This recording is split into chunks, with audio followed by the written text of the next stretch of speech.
Assalamualaikum, selamat pagi Bapak Ibu peserta pelatihan PK2. Pada kesempatan kali ini saya, Arif Basuki Rahmat, akan menyampaikan materi tentang perawatan palliative care. Palliative care adalah perawatan yang diberikan kepada pasien yang sudah tidak dapat disembuhkan lagi, atau di mana opsi kuratif sudah tidak bisa diberikan kepada pasien tersebut karena secara medis sudah diketahui bahwa kondisi tersebut sudah tidak bisa disembuhkan lagi. Seperti salah satu contohnya adalah kanker yang sudah metatases, kemudian HIV/AIDS, gagal organ, Parkinson, demensia, dan Alzheimer. Dan sayangnya pasien-pasien dengan kondisi tersebut seiring dengan berjalannya waktu semakin bertambah jumlahnya.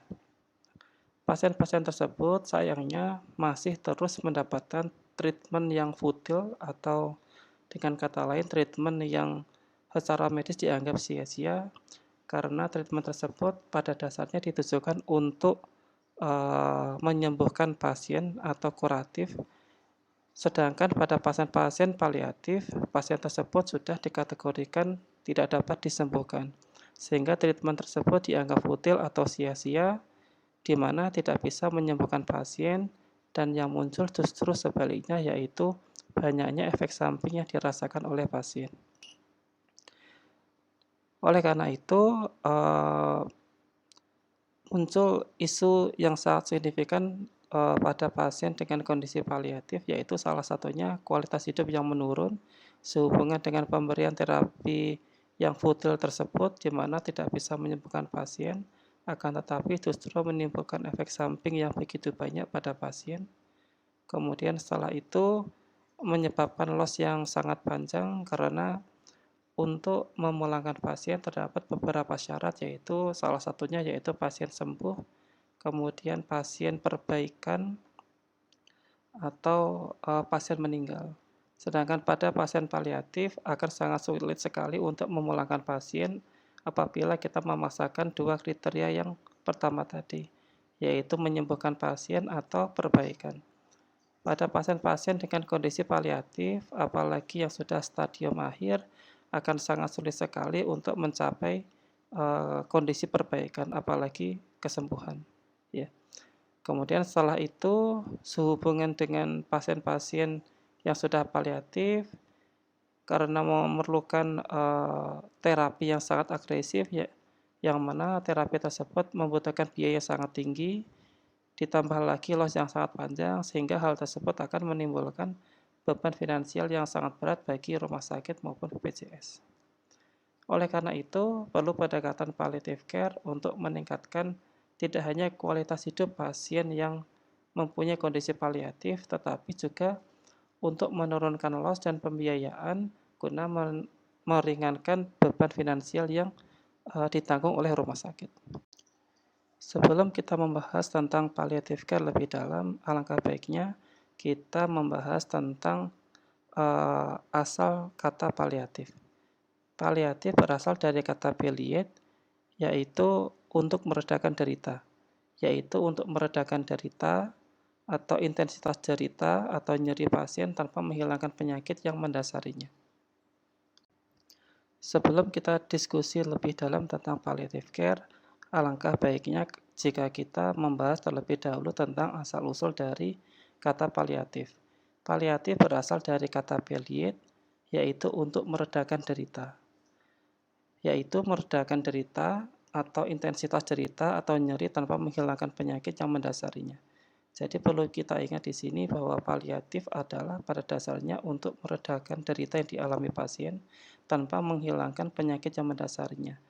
Dalam kasus ini, sekarang kita beranjak tentang perbedaan antara kuratif dengan paliatif. Kuratif bertujuan untuk eradikasi penyakit, sedangkan paliatif bertujuan untuk memberikan rasa nyaman. Paliatif merupakan konsekuensi dari semua intervensi yang meredakan penderitaan yang dialami oleh pasien. Nah, jika kuratif bertujuan untuk eradikasi penyakit, maka paliatif bertujuan untuk memberikan rasa nyaman tanpa menghilangkan penyakit yang mendasarinya. Berikut adalah definisi palliative care menurut WHO tahun 2002, yaitu pendekatan yang meningkatkan kualitas hidup pasien dan keluarga yang menghadapi masalah sehubungan dengan penyakit yang mengancam jiwa melalui pencegahan dan peredaan derita, melalui identifikasi dini, pengkajian seksama, dan pengelolaan nyeri serta masalah lain yang meliputi masalah fisik, psikososial, maupun spiritual. Siapakah yang berhak untuk mendapatkan perawatan paliatif? Pasien akan berhak untuk mendapatkan perawatan paliatif apabila memenuhi 2 indikator berikut. Yang pertama, apabila pasien mempunyai suatu kondisi atau penyakit yang tidak bisa lagi disembuhkan atau tidak responsif lagi terhadap terapi kuratif. Yang kedua, kondisi tersebut diketahui akan menyebabkan kematian pada pasien pada suatu saat, atau dengan kata lain, pasien mempunyai harapan hidup yang terbatas. Siapakah yang berhak mendapatkan perawatan paliatif? Pasien akan berhak mendapatkan perawatan paliatif apabila memenuhi 2 indikator berikut. Yang pertama, apabila pasien mempunyai suatu penyakit atau kondisi yang mana kondisi tersebut sudah tidak lagi responsif terhadap terapi kuratif atau sudah tidak bisa lagi disembuhkan. Yang kedua, apabila dengan kondisi tersebut diketahui pasien akan mempunyai harapan hidup yang terbatas atau diketahui dengan adanya kondisi tersebut akan menyebabkan pasien meninggal suatu saat. Berikut adalah model perawatan paliatif care. Bisa kita lihat di sini bahwa perawatan paliatif dapat diberikan sedini mungkin semenjak diagnosis paliatif care ditegakkan. Perawatan paliatif dapat diberikan beriringan dengan terapi kuratif yang diberikan oleh DPJP. DPJP memberikan terapi kuratif dengan tujuan untuk memodifikasi penyakit dan memperpanjang harapan hidup pasien. Seiring berjalannya waktu, maka potensi dari terapi kuratif akan semakin menurun efektivitasnya dan intensitas gejala yang dirasakan oleh pasien akan semakin meningkat. Hal ini akan menyebabkan porsi DPJP dalam memberikan terapi kuratif akan semakin menurun. Sebaliknya, seiring dengan meningkatnya gejala yang dialami oleh pasien dan menurunnya efektivitas terapi kuratif yang diberikan oleh DPJP, hal ini akan meningkatkan porsi paliatif care yang diberikan oleh tim paliatif. Sehingga bisa kita lihat di sini, seiring dengan berjalannya waktu, maka porsi perawatan yang diberikan oleh tim paliatif akan semakin meningkat porsinya. Dan kolaborasi antara tim paliatif dengan DPJP dalam memberikan terapi kuratif ini akan berjalan beriringan semenjak diagnosis paliatif ditegakkan hingga pasien meninggal. Perawatan paliatif bertujuan untuk meringankan derita serta meningkatkan kualitas hidup pasien dan keluarga. Perlu kita ingat di sini bahwa unit of care dari perawatan paliatif adalah pasien dan keluarga, atau kita kenal sebagai patient and family center care. Berikut adalah beberapa prinsip dari perawatan paliatif. Yang pertama yaitu untuk meningkatkan kualitas hidup pasien dan mungkin juga secara positif mempengaruhi perjalanan penyakit pasien. Yang kedua yaitu untuk meredakan nyeri dan gejala lain yang mengganggu, seperti anoreksia, nausea, vomiting, dan lain sebagainya. Yang ketiga, palliative care dapat diterapkan semenjak dini, sejak diagnosis palliative care ditegakkan bersamaan dengan DPJP dalam memberikan terapi kuratif yang lain, seperti kemoterapi dan radioterapi. Berikutnya, palliative care menggunakan pendekatan tim untuk mengatasi masalah kompleks yang dialami oleh pasien dan keluarga. Kita ketahui bahwa pasien mengalami masalah yang bersifat multidimensional, baik fisik, psikologis, sosial, maupun spiritual. Oleh karena itu, untuk dapat mengatasi semua masalah pasien yang bersifat multidimensional tersebut, maka diperlukan tata laksana oleh tim kesehatan dari berbagai disiplin ilmu untuk memastikan seluruh masalah yang dialami oleh pasien tersebut dapat ditata laksana dengan baik. Prinsip palliative care yang lain yaitu mengintegrasikan aspek spiritual dan psikososial perawatan pasien. Palliative care tidak hanya tentang dimensi fisik atau biologis pasien, tetapi bersifat holistik yaitu mencakup juga aspek spiritual dan psikososial juga sosial dari pasien. Kemudian palliative care menawarkan support system bagi pasien untuk hidup seaktif mungkin hingga ajal menjemput. Jadi dalam perawatan palliative care kita sangat mendukung pasien untuk bisa hidup seaktif mungkin. Salah satu caranya yaitu kita mendorong pasien untuk mendapatkan terapi oral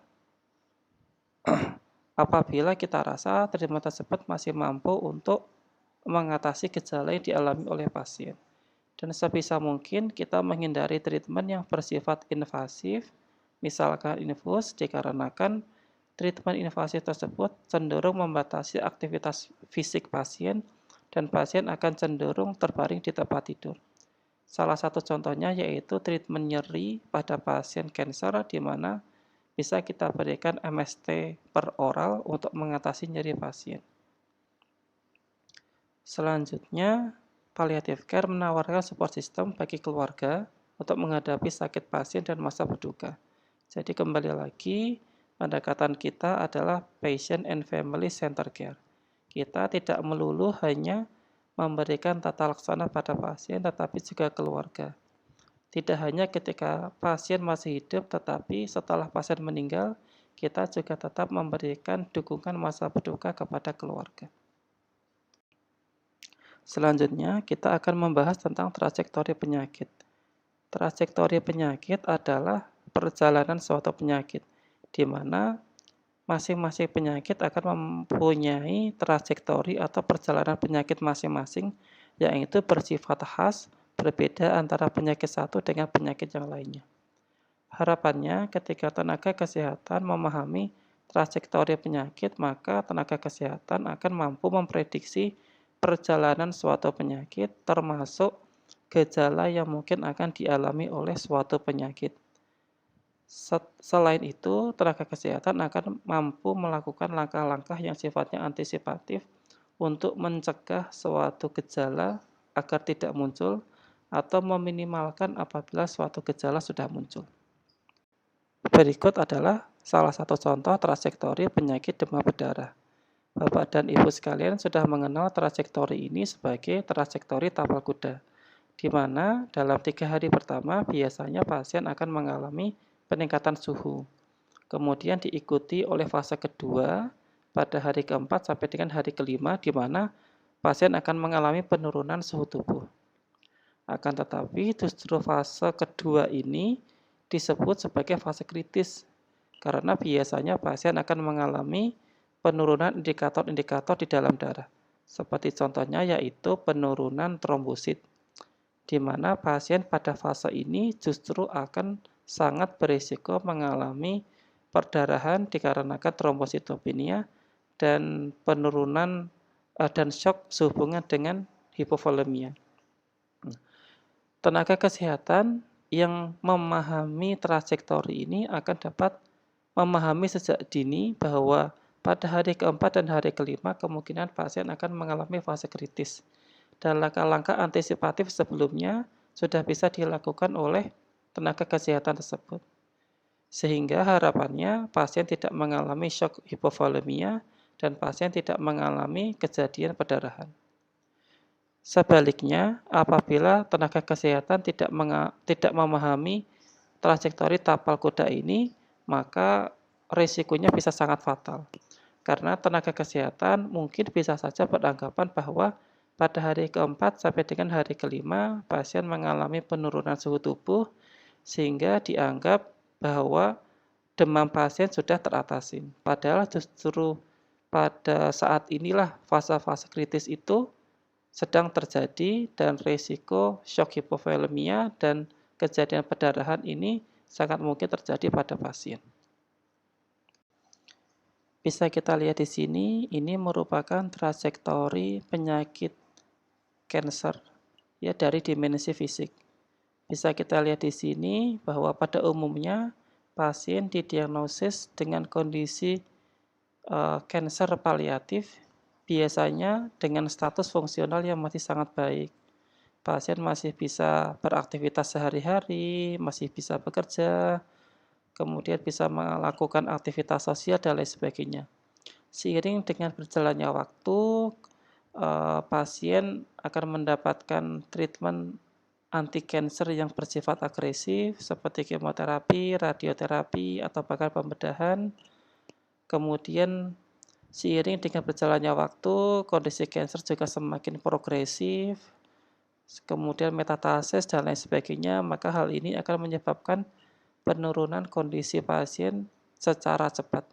Dan kondisi ini akan terus pasien akan terus menurun kondisinya hingga pasien mengalami masa-masa kematiannya. Berikut adalah trajektori kanker paliatif pada dimensi sosial. Bisa kita lihat di sini bahwa dimensi sosial pasien selalu berjalan paralel beriringan dengan dimensi fisik pasien. Hal ini berarti bahwa setiap perubahan pada dimensi fisik pasien akan mempengaruhi dimensi sosial. Sebagai salah satu contohnya, apabila pasien mengalami kelemahan, sakit, terbaring di tempat tidur, maka dimensi sosial pasien juga akan terpengaruh. Seperti contohnya, pasien tidak bisa bekerja, pasien tidak bisa mencari nafkah, kemudian peran dalam rumah tangga juga akan diambil alih oleh anggota keluarga yang lain, kemudian hubungan sosial juga akan menjadi menurun. Berikut adalah trajektori kanker paliatif pada dimensi psikologis. Bisa kita lihat di sini bahwa pasien setidaknya akan mengalami 4 kali dampak psikologis atau guncangan psikologis selama perjalanan penyakitnya. Yang pertama yaitu pada saat penegakan diagnosis. Ini adalah guncangan psikologis yang pertama yang dialami oleh pasien. Mungkin pasien datang ke rumah sakit atau poliklinik dalam kondisi fisik yang masih sangat bagus, masih bisa melakukan aktivitas sehari-hari, masih bisa bekerja, mencari nafkah, dan lain sebagainya. Akan tetapi tiba-tiba dokter menyatakan bahwa pasien mengidap suatu kanker yang sudah tidak bisa disembuhkan. Maka ini pasti akan menjadi guncangan psikologis yang sangat besar bagi pasien. Selanjutnya, setelah penegakan diagnosis, maka pasien akan menjalani suatu treatment anti-kanker. Kemudian pasien akan dirawat di rumah sakit, kemudian pasien akan mengalami perbaikan dan kemudian dipulangkan dari rumah sakit. Perlu kita pahami bahwa pemulangan dari rumah sakit mungkin bisa menjadi kabar gembira bagi pasien, tapi juga bisa sebaliknya bagi pasien. Dikarenakan terjadi beberapa hal ketika pasien dipulangkan. Misalkan, ketika di rumah sakit, pasien mengalami gejala yang begitu intens, maka pasien bisa meminta bantuan perawat atau dokter untuk mengatasi masalah yang dialami. Termasuk juga dengan keluarga. Ketika pasien mengalami keluhan, maka keluarga akan mudah untuk meminta bantuan kepada tenaga kesehatan untuk mengatasi masalah yang dialami oleh pasien. Akan tetapi ketika pasien dipulangkan dari rumah sakit, maka tidak lain pasien harus bergantung kepada keluarga. Di satu sisi mungkin pasien akan merasa merepotkan anggota keluarga yang lain, begitu pula anggota keluarga yang lain mungkin juga akan merasa sangat direpotkan oleh keluhan pasien tersebut. Oleh karena itu, tidak mengherankan apabila terkadang ketika pasien akan dipulangkan, terdapat resistensi baik itu dari pihak pasien maupun dari pihak keluarga.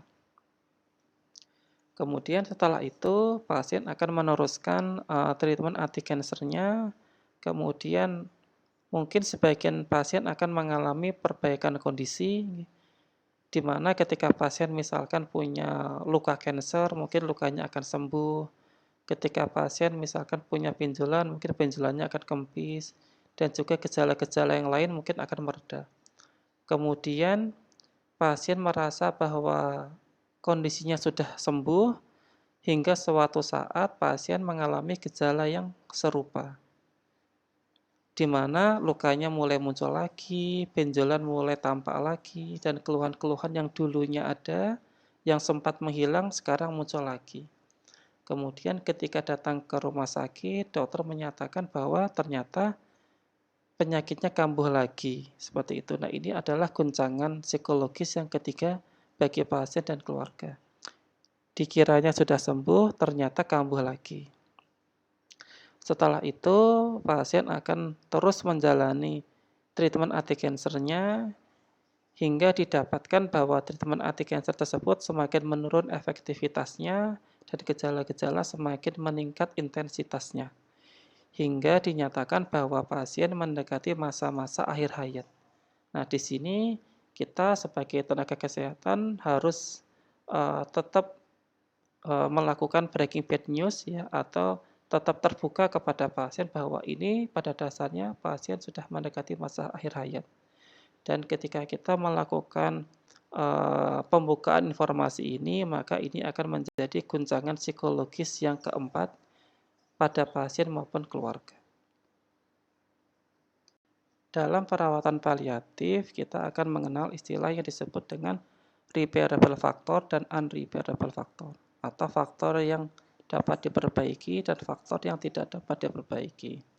Misalkan pasien dengan CA mamai dengan berbagai keluhan seperti nyeri, nausea, dan vomiting. Ya. Untuk CA metastasisnya kita sebut sebagai faktor yang tidak dapat diperbaiki dikarenakan CA mamai tersebut sudah tidak mungkin lagi bisa disembuhkan. Akan tetapi gejala-gejala yang dialami oleh pasien berupa nyeri, nausea, dan vomiting tersebut kita sebut sebagai repairable factor.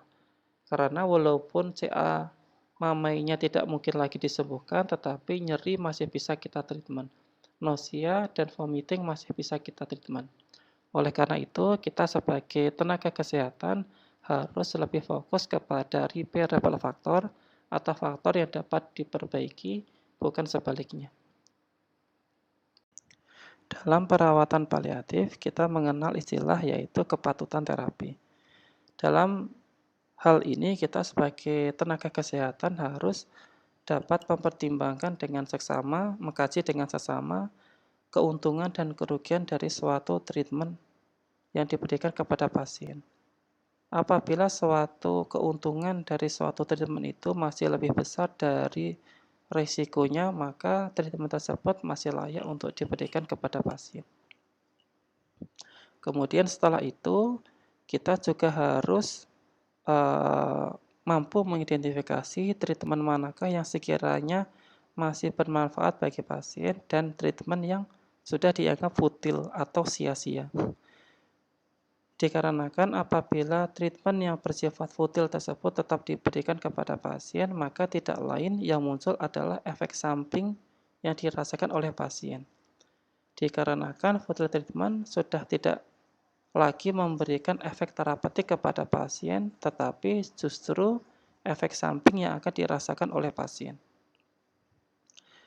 Perlu kita ingat bahwa derita yang dialami oleh pasien kanker paliatif yaitu ada dua.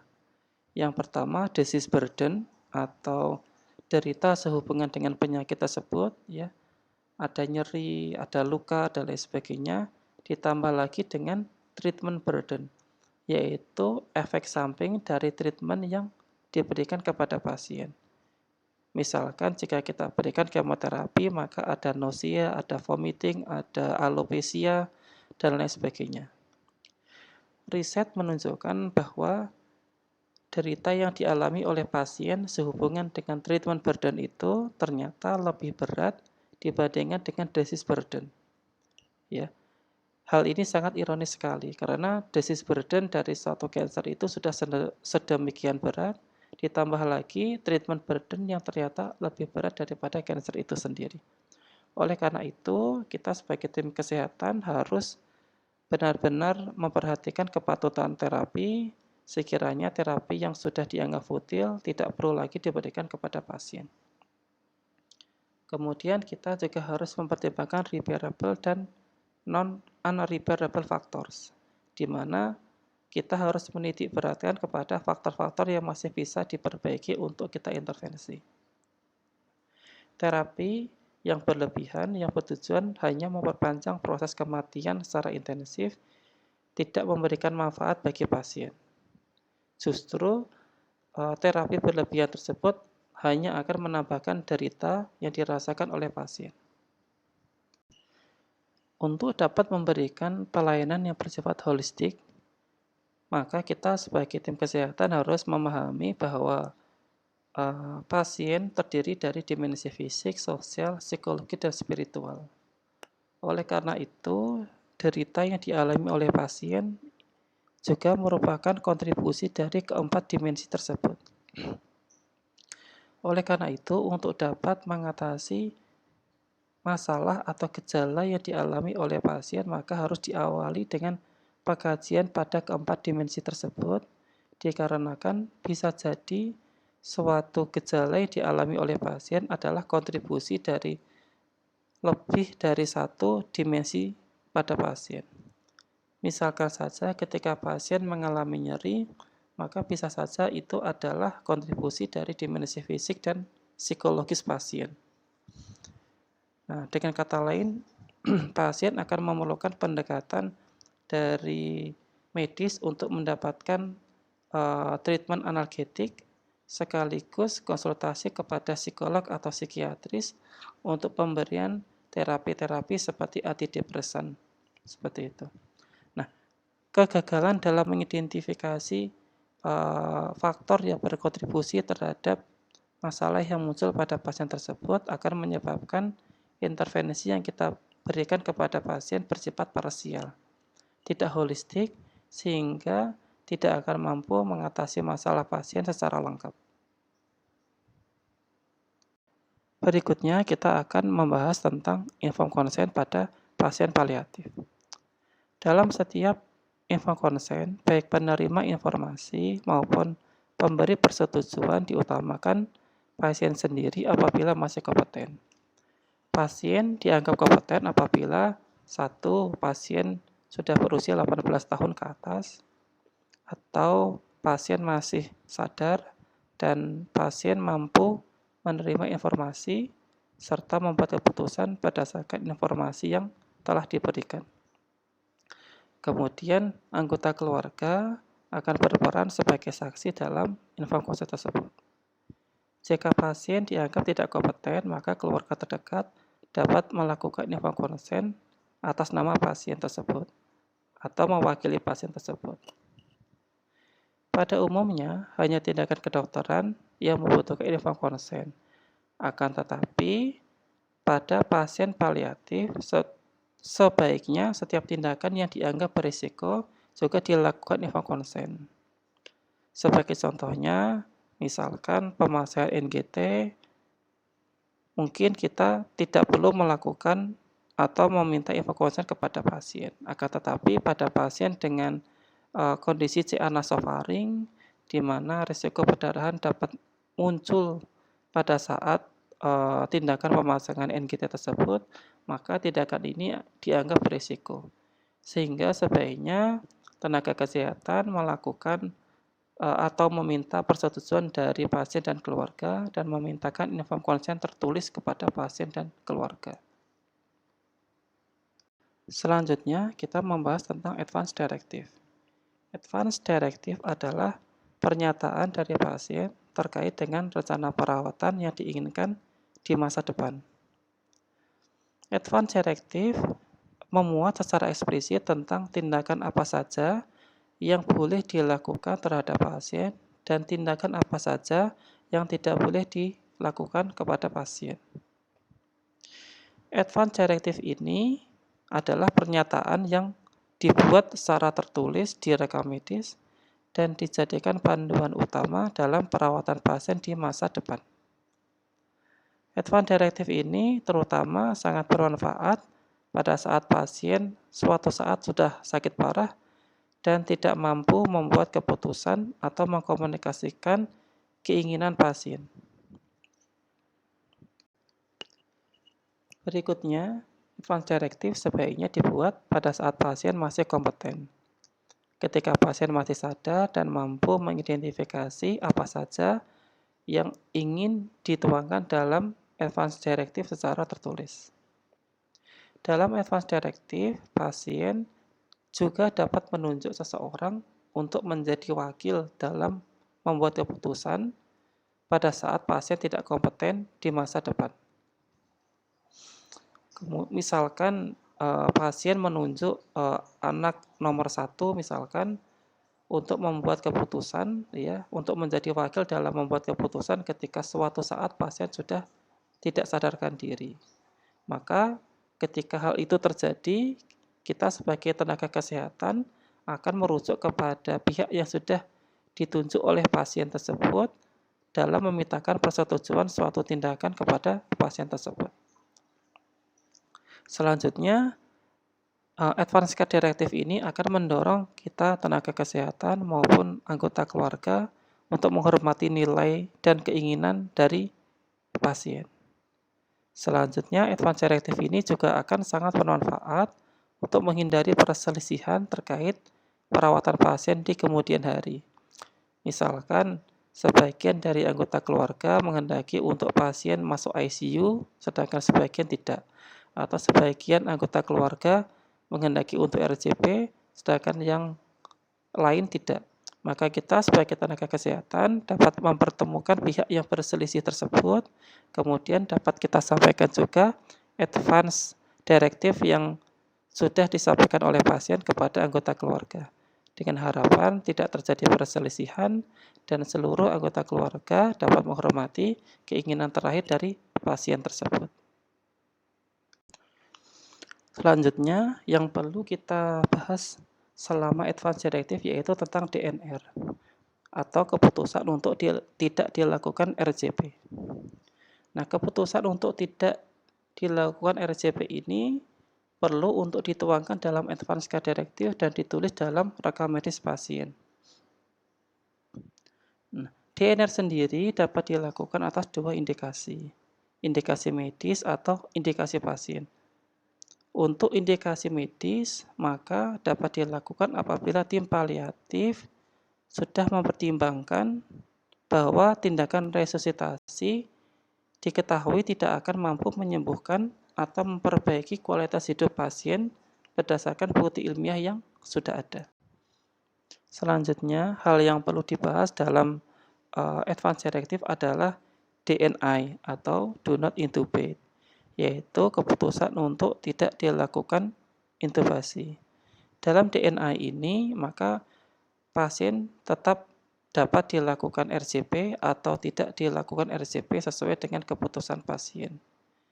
DNI sendiri dapat dilakukan atas indikasi medis atau indikasi pasien. Selanjutnya, dalam perawatan paliatif kita akan mengenal istilah yang dinamakan dengan N atau allow natural death atau memfasilitasi kematian yang alami pada pasien. Pada pasien ini, beberapa tindakan tetap dapat diberikan untuk mendorong kenyamanan dan kematian yang martabat kepada pasien. Misalkan pasien tetap kita berikan terapi cairan apabila pasien dehidrasi atau terapi oksigen apabila pasien mengalami sesak nafas. Dikarenakan kondisi dehidrasi dan hipoksia tersebut dapat menyebabkan ketidaknyamanan pada pasien. Pasien menjadi hipoksia, kemudian agitasi, konfusi, dan lain sebagainya. Selanjutnya, pasien dengan kondisi nyeri juga tetap kita berikan obat penghilang nyeri untuk memfasilitasi kenyamanan pada pasien. Dalam perawatan paliatif kita mengenal istilah yang disebut dengan withhold dan withdraw. Withhold artinya menahan, sedangkan withdraw artinya menarik. Ya. Withhold atau menahan suatu treatment yang dianggap atau sudah kita ketahui bahwa treatment tersebut tidak akan memberikan manfaat kepada pasien. Misalkan kita mengetahui bahwa seorang pasien itu sudah mempunyai status MBO atau mati batang otak dengan GCS 3, kemudian rencana akan dimasukkan ke ICU dan dipasang ventilator. Maka kita sebagai tim paliatif, ketika kita mengetahui hal ini, maka dapat kita lakukan withhold, yaitu kita tahan ya. Jadi tidak perlu masuk ICU, tidak perlu dipasang ventilator. Maka ini disebut dengan withhold. Sedangkan withdraw yaitu menarik suatu treatment yang sudah terlanjur diberikan kepada pasien, di mana treatment tersebut kita anggap sudah tidak efektif lagi atau sudah tidak memberikan efek terapeutik lagi kepada pasien. Misalkan ketika pasien dengan hipotensi kita berikan Fastcon, di mana kita anggap terapi Fastcon tersebut sudah tidak mampu lagi meningkatkan tekanan darah pada pasien. Maka terapi Fastcon tersebut harus kita withdraw atau kita tarik, kita hentikan dari pasien. Dalam perawatan paliatif perlu kita ingat bahwa tujuan dari terapi adalah untuk mencapai kondisi nyaman sehingga dapat kita fasilitasi pasien untuk dapat meninggal secara bermartabat. Sehingga terapi-terapi yang hanya memperpanjang proses kematian harus kita hentikan. Ya, dikarenakan hal tersebut hanya akan memperpanjang penderitaan pasien dan tidak akan memberikan efek terapeutik kepada pasien. Kesimpulannya, palliative care diberikan oleh tim interdisiplin, dapat diberikan sedini mungkin bersamaan dengan terapi aktif atau terapi kuratif oleh DPJP semenjak diagnosis paliatif ditegakkan. Hanya intervensi yang bertujuan untuk meningkatkan kualitas hidup pasien dapat diberikan kepada pasien. Palliative care dapat menghindari derita yang tidak perlu sehubungan dengan efek samping terapi yang tidak efektif. Dan palliative care diharapkan dapat menurunkan length of stay dan menurunkan pembiayaan rumah sakit secara signifikan. Berikut presentasi paliatif dari kami. Terima kasih atas perhatiannya. Assalamualaikum warahmatullahi wabarakatuh.